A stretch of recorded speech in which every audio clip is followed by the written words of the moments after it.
Doctor Anilkumar P, ABC മലയാളത്തിലേക്ക് സ്വാഗതം.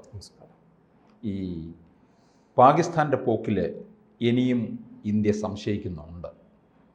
നമുക്കങ്ങനെ സ്ഥിരപ്പെടുത്തി നിർത്താൻ പറ്റുന്ന ഒരു രാജ്യമല്ല പാകിസ്ഥാൻ.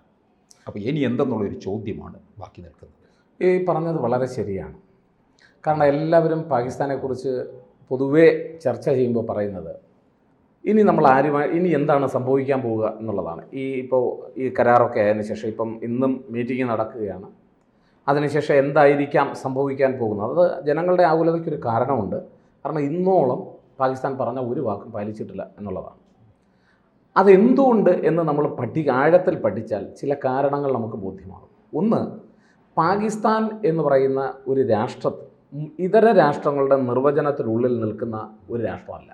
കാരണം ഒരു സംസ്ഥാനമാകുമ്പോൾ അല്ല ഒരു രാഷ്ട്രമാകുമ്പോൾ അതിന് ചില ഘടകങ്ങളുണ്ടാവും. അതിലേറ്റവും പ്രധാനപ്പെട്ടത് ഒന്നാണ് ഗവൺമെൻറ് അഥവാ സർക്കാർ. പാകിസ്ഥാനെ സംബന്ധിച്ചിടത്തോളം ആരാണ് സർക്കാർ എന്നുള്ളതാണ് ചോദ്യം. അവിടെ സൈനിക നേതൃത്വമാണോ സർക്കാർ? തിരഞ്ഞെടുക്കപ്പെട്ട ജനപ്രതിനിധികളാണോ സർക്കാർ? പൊതുസമൂഹത്തിൻ്റെ പ്രതിനിധികളാണോ സർക്കാർ?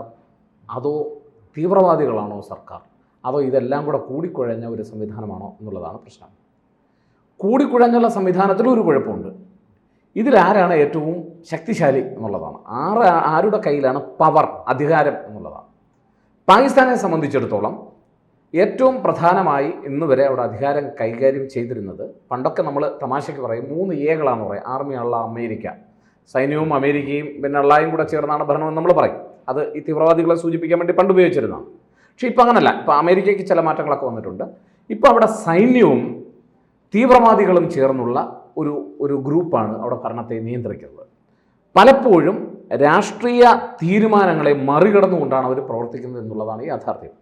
അതൊരു പക്ഷേ ഇമ്രാൻഖാനെ പുറത്താക്കിയ സംഭവങ്ങളും അതിനെ തുടർന്ന് അസീം മുനീർ ഇങ്ങനെ ശക്തനായി വന്നതും ഇപ്പോൾ തന്നെ ഏറ്റവും കൂടുതൽ അദ്ദേഹത്തിൻ്റെ പ്രസ്താവനകളാണല്ലോ തീവ്രവാദികൾക്ക് പോലും അവരുടെ പ്രവർത്തനങ്ങൾക്ക് പോലും ആക്കം കൂട്ടി എന്ന് പറയുന്നത്. അപ്പോൾ ഇത് മുഴുവനായി പരിശോധിച്ചാൽ നമുക്ക് കാണാൻ കഴിയുന്നത് ഈ തീവ്രവാദികളും സൈന്യവും ചേർന്നുള്ള ഒരു കോക്കസ്, ഒരു അധികാരമാണ് അവിടെ ഭരണം നടത്തുന്നത്. ഇവിടെ വീണ്ടും ഒരു പ്രശ്നമുണ്ട്. നമ്മുടെ സർക്കാർ സംസാരിക്കുമ്പോൾ ആരോട് സംസാരിക്കണം എന്നുള്ളതാണ്. അവിടെ സംസാരിക്കാൻ നമുക്ക് പറ്റുന്നത് തിരഞ്ഞെടുക്കപ്പെട്ട അധികാരത്തിലിരിക്കുന്ന ശ്രേണിയിലുള്ള ഘടകങ്ങളുമായി നമുക്ക് സംസാരിക്കാൻ പറ്റും. തീവ്രവാദികളായിട്ട് നമുക്ക് ഇക്കാര്യത്തിൽ സംസാരിക്കാൻ പറ്റില്ല. നമുക്ക് സംസാരിക്കാൻ പറ്റുന്നത് സർക്കാരുമായിട്ടാണ്. അവിടെ സർക്കാർ എടുക്കുന്ന തീരുമാനങ്ങളെ മറ്റുള്ളവരെ അംഗീകരിക്കുന്നുണ്ടോ, അല്ലെങ്കിൽ ഈ തീവ്രവാദ ഗ്രൂപ്പുകൾ അംഗീകരിക്കുമോ എന്നുള്ളതാണ് ചോദ്യം. അപ്പം നമ്മൾ ഒരു ദിവസം വെടിനിർത്തൽ കരാർ ഒപ്പിട്ടു, അല്ലെങ്കിൽ സംസാരിച്ചു. നമ്മുടെ DGMO, പാകിസ്ഥാൻ്റെ DGMO, director general of military operations, കഴിഞ്ഞ ദിവസം ഉച്ചയ്ക്ക് നമ്മുടെ സർക്കാരിനെ വിളിച്ചു പറഞ്ഞു, ഞങ്ങൾ ചർച്ചയ്ക്ക് തയ്യാറാണ്. ഇന്ത്യയുടെ തുടക്കം മുതൽ ഓപ്പറേഷൻ സിന്ദൂർ ആദ്യത്തെ ദിവസം കഴിഞ്ഞതിന് ശേഷം നമ്മൾ നയം വ്യക്തമാക്കി. നമ്മൾ 3 പദങ്ങളാണ് ഉപയോഗിച്ചത്. ഒന്ന്, നമ്മുടെ മെഷേർഡ് ആയിട്ടുള്ള ആക്റ്റാണ്. 2, വളരെ കാൽക്കുലേറ്റഡ് ആയിട്ടുള്ള ഒന്നാണ്. 3, ഡീഎസ്കലേറ്റിംഗ് ആണ്. എന്ന് പറഞ്ഞാൽ അളന്ന് കുറിച്ച് കണക്കിന് ഇനി വ്യാപനമില്ലാതെയാണ് ഞങ്ങൾ മറുപടി കൊടുത്തിരിക്കുന്നത്. അതുകൊണ്ട് ഞങ്ങൾക്കുണ്ടായ തിരിച്ചടിക്ക്, പഹൽഗാമിൽ നഷ്ടപ്പെട്ട 25 ഭാരതീയൻ്റെയും ഒരു നേപ്പാളിയുടെയും രക്തത്തിന് നമ്മൾ മറുപടി പറഞ്ഞു കഴിഞ്ഞിരിക്കുന്നു എന്നുള്ള ഒരു സൂചനയാണ് നൽകിയത്. അവിടെ മുതൽ തുടങ്ങിയ പ്രശ്നങ്ങൾ പാകിസ്ഥാനെ സംബന്ധിച്ചിടത്തോളം. പാകിസ്ഥാൻ ശക്തമായി നമ്മൾ അവരുടെ സൈനിക കേന്ദ്രങ്ങളെ ആക്രമിച്ചില്ല, നമ്മൾ അവരുടെ ഇതര ജനജീവിതത്തെ തടസ്സപ്പെടുന്ന ഒന്നും ആക്രമിച്ചില്ല. പക്ഷെ അവർ തിരിച്ച് മറുപടി പറഞ്ഞത് നമ്മുടെ സൈനിക കേന്ദ്രങ്ങളെ ആക്രമിച്ചുകൊണ്ടാണ്. അപ്പോൾ ഇവിടെ ഒരു പ്രശ്നം, ഈ ചോദിച്ച ചോദ്യം വളരെ പ്രസക്തമാണ്. ഇനി എന്ത് എന്നുള്ളത്, നമ്മൾ ആരുമായിട്ട് ഇങ്ങനെയുള്ളൊരവസ്ഥയിൽ നമ്മൾ ആരുമായി ചർച്ച ചെയ്ത് പോകും എന്നുള്ളതാണ് പ്രശ്നം. ഇപ്പം നമുക്ക് പറ്റുന്നത് അവിടുത്തെ സൈന്യവും സർക്കാരും പ്രതിനിധീകരിക്കുന്ന ആളുകളുമായി ചർച്ച ചെയ്യുക എന്നുള്ളതാണ്. അതുകൊണ്ടാണ് ഞാൻ പറയുന്നത് ഈ പ്രശ്നം ഇവിടെ അവസാനിക്കുമെന്ന് നമുക്ക് പറയാറായിട്ടില്ല. കാരണം വേറൊരു സംശയം വരും, ഈ സൈനിക കേന്ദ്രങ്ങൾ ആണ് ഇവർ നോട്ടമിട്ടത് എന്ന് പറയുമ്പോൾ ഇവരെ നമുക്ക് ഒരു കാലത്തും വിശ്വസിക്കാൻ പറ്റില്ല. അത് അങ്ങനെ മാറണമെങ്കിൽ പാകിസ്ഥാനിലെ ജനസമൂഹവും രാഷ്ട്രീയ സമൂഹവും തിരഞ്ഞെടുക്കപ്പെട്ട രാഷ്ട്രീയ സമൂഹവും ഒക്കെ ചേർന്നിട്ടുള്ള ജനാധിപത്യത്തിൽ അധിഷ്ഠിതമായ ഒരു ഭരണ സംവിധാനത്തിന് പൂർണ്ണ നിയന്ത്രണം കിട്ടുകയും അവർ ഭീകരവാദികളെ തള്ളിപ്പറയുകയും വേണം. അങ്ങനൊരു ഇപ്പോൾ പാകിസ്ഥാനിൽ അത് ഉണ്ടായി വരുമെന്ന് തന്നെയാണ് ഞാൻ വിശ്വസിക്കുന്നത്.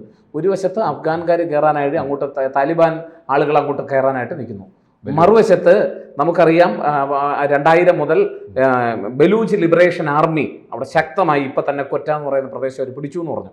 അവർ ശക്തമായ ആക്രമണം പാകിസ്ഥാൻ്റെ സൈനികരെ അവർ കുന്നൊടുക്കിക്കൊണ്ടിരിക്കുന്നു. അതിന് കാരണങ്ങളുണ്ട്. അവരെ സംബന്ധിച്ചിടത്തോളം ധാതു നിക്ഷേപമുള്ള അവരുടെ പ്രദേശം ചൈനയ്ക്ക് അടിയറ വയ്ക്കുകയും പാകിസ്ഥാനോടെ പരമാവധി ചൂഷണം, പാകിസ്ഥാനിലെ എലൈറ്റ് വിഭാഗം, സമ്പന്ന വിഭാഗം അവിടെ ചൂഷണം നടത്തുകയും ചെയ്യുന്നു. അവിടുത്തെ ജനങ്ങൾക്ക് യാതൊരു മെച്ചമില്ല. സ്വാഭാവികമായിട്ടും അവർ പ്രതികരിക്കുന്നു. ഇതാണ് അതിൻ്റെ അവസ്ഥ എന്ന് പറയുന്നത്. അതുകൊണ്ട് തന്നെ ഇത് നന്നാവണമെങ്കിൽ പാകിസ്ഥാനിലെ പൊതുജനങ്ങളടങ്ങുന്ന രാഷ്ട്രീയ നേതൃത്വം അടങ്ങുന്ന സമൂഹത്തെ, അവിടുത്തെ തീവ്രവാദികളെ തള്ളിക്കളയുകയും ഒരു സമൂഹമായി ഒരു നല്ല സർക്കാരായി പ്രവർത്തിക്കുകയും ചെയ്തെങ്കിൽ മാത്രമേ ജനജീവിതത്തെ മെച്ചപ്പെടുത്താൻ പറ്റൂ. കഴിഞ്ഞ 3 മാസത്തിനുള്ളിൽ അവിടെ ഉണ്ടായ വില വർധനവ്, അവശ്യ ഭക്ഷ്യ സാധനങ്ങളുടെ വില വർധനവ് 30%. അവിടുത്തെ ഒരു കോൾ റേറ്റ്, നമ്മുടെ മൊബൈൽ ഫോണിൽ നമ്മൾ വിളിക്കുന്ന കോളിൻ്റെ 3-4 ഇരട്ടിയാണ് പാകിസ്ഥാനിൽ നിന്ന് ഒരു കോൾ ചെയ്താൽ. അപ്പോൾ ഇങ്ങനെയുള്ള വിലവർധനമുള്ള ഒരു സംസ്ഥാനം അവിടെ ഇപ്പോൾ ആകെപ്പാടെ ജനകീയ പ്രക്ഷോഭത്തിന് തന്നെ സാധ്യതയുണ്ടെന്ന് പറയപ്പെടുന്നു. അങ്ങനെ നിൽക്കുന്ന ഒരു പാകിസ്ഥാൻ ഇനിയും തീവ്രവാദത്തെയും ബാക്കിയുള്ള കാര്യങ്ങളെയും പരിപോഷിപ്പിച്ച് മുന്നോട്ട് പോകാനാണെങ്കിൽ ഇന്ത്യ ഒരു കാര്യം വളരെ വ്യക്തമാക്കിയിട്ടുണ്ട്. ഇന്ത്യക്കെതിരെ, ഭാരതത്തിനെതിരെ ഉണ്ടാകുന്ന ഏത് തീവ്രവാദ ആക്രമണവും ഇനി യുദ്ധമായി കണക്കാക്കാം എന്നാണ് പറഞ്ഞേക്കുന്നത്. അതൊരു നിലപാടാണ്. അതുകൊണ്ട് തന്നെ പാകിസ്ഥാനെ സംബന്ധിച്ചിടത്തോളം പരമാവധി പ്രശ്നങ്ങൾ ഉണ്ടാക്കാതെ പോകുന്നതായിരിക്കും മര്യാദ. അല്ല, നമുക്കിപ്പോൾ ഇവരെ ഒരിക്കലും നമുക്ക് വിശ്വാസത്തോടെടുത്ത് പറയാൻ പറ്റത്തില്ല. ഇത് അവിടെ അവസാനിക്കുമെന്ന് നമുക്ക് പറയാൻ പറ്റില്ല. കാരണം തീവ്രവാദങ്ങളെ പരമാവധി പാകിസ്ഥാൻ നിയന്ത്രിച്ചാൽ മാത്രമേ, ഇന്ത്യ ഒരിക്കലും അങ്ങോട്ട് ആക്രമണത്തിന് പോയിട്ടില്ലല്ലോ. അതുകൊണ്ട് ഇത് ആരെ ആശ്രയിച്ചാണ് നിൽക്കുന്നത്? പാകിസ്ഥാനെ ആശ്രയിച്ചാണ് നിൽക്കുന്നത്. പാകിസ്ഥാൻ ഇത് മര്യാദയ്ക്ക് കൊണ്ടുപോയാൽ പാകിസ്ഥാന് നല്ലത് എന്നുള്ളതാണ് അന്തിമമായി നമുക്ക് ഇക്കാര്യത്തിൽ പറയാനുള്ളത്. പക്ഷേ ഒരു ജനകീയ പ്രക്ഷോഭം വന്നാൽ പാകിസ്ഥാനിൽ സേന ഒരു പക്ഷേ അത് അടിച്ചമർത്തത്തില്ലേ? അത്ര വളരെ ശക്തമല്ലേ അത്? അങ്ങനെ ഏതെങ്കിലും ഒരു രാഷ്ട്രത്തിന് പരിപൂർണമായി ജനകീയ പ്രക്ഷോഭത്തെ പൂർണ്ണമായി അടിച്ചമർത്താൻ കഴിയുമോ എന്നുള്ളതാണ് ചോദ്യം. ഒരുപക്ഷെ ഒരു വിഭാഗം ജനത നടത്തുന്ന ഒരു സമരമോ ഒരു യുദ്ധമോ ഒരു പ്രതിഷേധമോ ഒക്കെ ആണെങ്കിൽ അതിനെ ചെയ്യാൻ പറ്റിയെന്നിരിക്കും. പക്ഷേ ഇവിടെ അടിസ്ഥാനപരമായി ജനങ്ങൾക്ക് ജീവിക്കാൻ വകയില്ലാതെ തെരുവിൽ അവർ സമരം നടത്തുമ്പോൾ അവരെ ബുള്ളറ്റ് ഉപയോഗിച്ച് നേരിടാൻ സൈന്യം പോയാൽ അവിടെ സൈന്യം പരിപൂർണമായി വിജയിക്കുമെന്ന് ഞാൻ കരുതുന്നില്ല. കാരണം ഇന്നോളം ലോകം കണ്ടിട്ടുള്ള അടിസ്ഥാന ജനവിഭാഗങ്ങളുടെ പ്രശ്നങ്ങൾക്കായി അവരടിസ്ഥാനപരമായി നടത്തുന്ന പ്രക്ഷോഭങ്ങൾ, അതായത് അത് ഏതെങ്കിലും ഒരു വിഭാഗം നടത്തുന്നതല്ല, ജനങ്ങൾ പൊതുവായി നടത്തുന്നതാണ്. അതിനെ അവർ കണ്ടില്ലെന്ന് അടിച്ച് മുന്നോട്ട് പോകാൻ ഒരു സൈന്യത്തിനും കഴിയുമെന്ന് എനിക്ക് തോന്നുന്നില്ല. മാത്രമല്ല, അങ്ങനെ അവർക്ക് എങ്ങനെ ഭരിക്കാൻ കഴിയും? എത്രത്തോളം ഭരിച്ച് മുന്നോട്ട് പോകാൻ കഴിയും? ഇപ്പം തന്നെ നമ്മൾ കണ്ടില്ലേ, ഒരാക്രമണം വന്നപ്പോൾ അസീം മുനീർ ഇന്ത്യയുടെ ജമ്മു കാശ്മീർ അവരുടെ ജഗ്ലാർ വെയിൻ എന്നാണ് പറഞ്ഞത്. എന്നിട്ട് സകല ഭീകരവാദികൾക്കും ആക്കം കൂട്ടി കൊടുത്തു. മദ്രസയിൽ പണ്ട് പഠിച്ച് വിദ്യാഭ്യാസം കിട്ടി തലയ്ക്ക് മതഭ്രാന്ത് പിടിച്ച മനുഷ്യനാണ് ഈ അസീം മുനീർ എന്ന് പറയുന്ന പാകിസ്ഥാൻ്റെ മേധാവി, സൈനിക മേധാവി എന്ന് പറയുന്നത്. അദ്ദേഹമാണ് ഇത്രയും കാര്യങ്ങൾ വഷളാക്കി വെച്ചത്. അദ്ദേഹത്തെ കുറ്റം പറയേണ്ട കാര്യമില്ല. കാരണം അദ്ദേഹത്തിന് കിട്ടിയ വിദ്യാഭ്യാസം ഒക്കെ അങ്ങനെയുള്ള വിദ്യാഭ്യാസമായിരുന്നു. അദ്ദേഹം അങ്ങനെ മത തീവ്രവാദ നിലപാട് പുലർത്തുന്ന ഒരു മനുഷ്യനുമാണ്. 1900 കുറേ നാൾ ISIയുമായിട്ടൊക്കെ ചേർന്ന് വർക്ക് ചെയ്തിട്ടുള്ള ആളാണ് അദ്ദേഹം. ISIയിലായിരുന്നു ആദ്യം, പിന്നീടാണ് അദ്ദേഹം ഈ സൈന്യത്തിൻ്റെ തലപ്പത്തേക്ക് വന്നത്. അപ്പോൾ അങ്ങനെയുള്ള ഒരു അസീം മുനീറിനെ പോലെയുള്ള ആളുകളും ഒക്കെ ഇങ്ങനെ ഭരണം നടത്തുന്ന ഒരു രാഷ്ട്രത്തെ സംബന്ധിച്ചിടത്തോളം സ്വാഭാവികമാണ്. ഈ ജനകീയ പ്രക്ഷോഭം വരുമ്പോഴേ അതിനകത്ത് എത്രത്തോളം രാഷ്ട്രീയ ഇടപെടലുകൾ ഉണ്ടാകുമെന്നുള്ളതാണ് അറിയുന്നത്. അല്ല, അത് ഈ ചോദ്യം വളരെ പ്രസക്തമാണ്. കാരണം ഇപ്പോൾ പാകിസ്ഥാനിൽ ഇമ്രാൻഖാനെ അധികാരത്തിൽ നിന്ന് പുറത്താക്കിയതിന് ശേഷം അതിനകത്ത് ഈ അസീം മുനീറിൻ്റെ പങ്ക് വളരെ വ്യക്തമാണ്. അതുകൊണ്ട് തന്നെ ഒരു വിഭാഗം ജനതയ്ക്ക് ഇദ്ദേഹത്തോട് കടുത്ത എതിർപ്പുണ്ട്. അവിടെ പാകിസ്ഥാനിലെ ജനതയെ സംബന്ധിച്ചിടത്തോളം അവരുടെ ജീവിതം നിലവാരം മെച്ചപ്പെടുന്നിടത്ത് തന്നെയാണ് അവർക്ക് ആഗ്രഹങ്ങൾ. പലപ്പോഴും അവരെ അടിച്ചമർത്തിക്കൊണ്ടാണ് പോകുന്നത്. ഈ രാഷ്ട്രീയ നേതൃത്വവും സൈനിക നേതൃത്വവും മത തീവ്രവാദ നേതൃത്വം എല്ലാം കൂടെ കൂടിച്ചേരുമ്പോഴാണ് ജനങ്ങളെ അവർക്ക് നിയന്ത്രിക്കാനാവുന്നത്. പക്ഷേ പാകിസ്ഥാനെ സംബന്ധിച്ചിടത്തോളം ഇപ്പോൾ അവസ്ഥ വിഭിന്നമാണ്. അവിടെയുള്ള ജനജീവിതവും രാഷ്ട്രീയക്കാരുടെ ലക്ഷ്യങ്ങളും കുറേ രാഷ്ട്രീയ പാർട്ടികളും അവിടുത്തെ ജനാഭിലാഷത്തിനൊത്ത് അല്ലെങ്കിൽ ജനങ്ങളോടൊപ്പം നിൽക്കാൻ ആഗ്രഹിക്കുന്നവയാണ്. അതുകൊണ്ടാണ് അങ്ങ് പറഞ്ഞതുപോലെ പാർലമെൻറ്റിൽ ഒരു MP നെഞ്ചതടിച്ച് കരയുകയാണ്.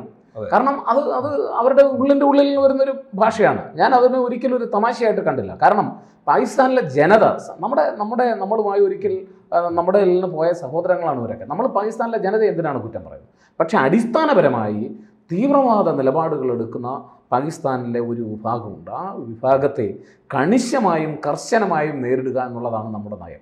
അവിടെ ഈ ജനജീവിതത്തിൽ അവർ ഇടപെടുക എന്നുള്ളത് സ്വാഭാവികമാണ്. അവിടുത്തെ മിലിറ്ററി അത് പരമാവധി ചെയ്യും. പക്ഷേ പൂർണ്ണമായി അതിനെ തള്ളിക്കളഞ്ഞുകൊണ്ട് പാകിസ്ഥാന് നമ്മൾ പണ്ടൊക്കെ പറയുന്ന ഒരു കാര്യമുണ്ട്, കുറേ ആളുകളെ എല്ലാ കാലത്തേക്കും വിഡ്ഢികളാക്കി നമുക്ക് മുന്നോട്ട് പോകാൻ കഴിയില്ല, കുറേ നാളത്തേക്ക് വിഡ്ഢികളാക്കാൻ പറ്റും. അതാണ് പാകിസ്ഥാൻ്റെ കാര്യത്തിൽ ശരി. പാകിസ്ഥാനിലെ ജനതയ്ക്ക് കുറേ നാളെ, പാകിസ്ഥാനിലെ അധികാരത്തിന് കുറേ നാൾ ജനങ്ങളെ പറ്റിച്ച് ഇതൊക്കെ പറഞ്ഞ് മുന്നോട്ട് പോകാനാവും. അത് അവരുടെ നിലനിൽപ്പിൻ്റെ പ്രശ്നം കൂടിയാണ്. ഈ തീവ്രവാദമൊക്കെ വളർത്തിയെങ്കിൽ മാത്രമേ അവർക്ക് പലയിടത്തുനിന്ന് ഫണ്ട് കിട്ടി നിലനിൽക്കുന്നു പോകാൻ കഴിയൂ.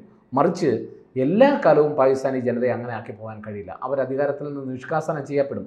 അതിന് വേണ്ടി വന്നാൽ ഇന്ത്യ പിന്തുണ നൽകും.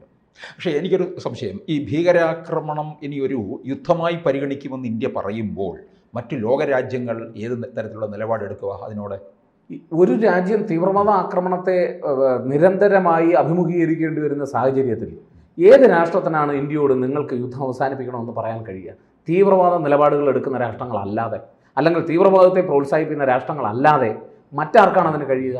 ഇപ്പം ചൈനയെ സംബന്ധിച്ചിടത്തോളം ചൈന പോലും ഇപ്രാവശ്യം പാകിസ്ഥാനും ഇന്ത്യയും തമ്മിലുണ്ടായ ആക്രമണവും പ്രത്യാക്രമണത്തിലും അവസാന സമയത്ത് കുറെ കൂടി മിതത്വം പാലിച്ചു എന്നാണ് എനിക്ക് തോന്നുന്നത്. തുർക്കി നൽകിയ പോലുള്ള സഹായമൊന്നും ചൈന നൽകിയതായിട്ട് എനിക്ക് തോന്നുന്നില്ല.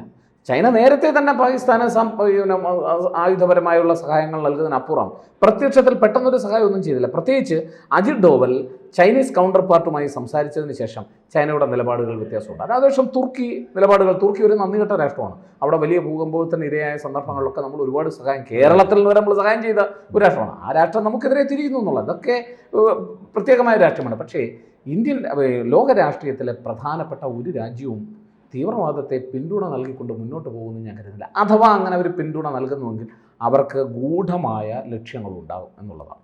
അത് ഒരുപക്ഷെ ചൈനയെ സംബന്ധിച്ചിടത്തോളം അത്തരം ചില ലക്ഷ്യങ്ങളുണ്ടെങ്കിൽ പോലും അവർ പോലും പാകിസ്ഥാനെ തുറന്ന് ഇക്കാര്യത്തിൽ പിന്തുണ നൽകിയിട്ടില്ല. കാരണം അവരും ഒരു വശത്ത് ഇത് അനുഭവിക്കുന്നുണ്ട്. പാകിസ്ഥാൻ ധാരാളം ഓട്ടോണമസ് പ്രദേശങ്ങളുണ്ട്, അവിടെ സ്വയംഭരണം നടത്തുന്ന പ്രദേശങ്ങളുണ്ട്. അതിൽ ഏറ്റവും പ്രധാനപ്പെട്ട ഒന്നാണ് ഉയ്ഗുർ ഓട്ടോണമസ് റീജിയൻ എന്ന് പറയും. അവിടെ ഉയ്ഗുർ മുസ്ലിംസ് ഉണ്ട്. സിൻജിയാങ് എന്ന് പറയുന്ന പ്രദേശവും ഉയ്ഗുർ ഓട്ടോണമസ് റീജിയൻ എന്ന് പറയുന്നത് സിൻജിയാങ് എന്ന് പറയുന്ന സ്ഥലമാണ്. അവിടെയുള്ള തീവ്രവാദികളെ ചൈന നിയന്ത്രിക്കുന്നത് ഈ പാകിസ്ഥാനിലെ തീവ്രവാദികളെ വെച്ചിട്ടാണ്. അങ്ങനെ ഒരു ബന്ധവും ഈ പാകിസ്ഥാനിലെ തീവ്രവാദികളും ചൈനയും തമ്മിലുണ്ട്. ആ അടിബന്ധം തന്നെയാണ് പാകിസ്ഥാൻ ചൈന ബന്ധം ഉറയ്ക്കുന്നതിൻ്റെ ഒരു കാരണം എന്ന് മനസ്സിലാക്കിയിരിക്കുന്നത് നല്ലതാണ്. കൂടുതൽ വാർത്തകളും വിശേഷങ്ങളും നിങ്ങളിലേക്ക് എത്താൻ ABC മലയാളം സബ്സ്ക്രൈബ് ചെയ്യുക, ബെൽ ബട്ടണും അമർത്തുക.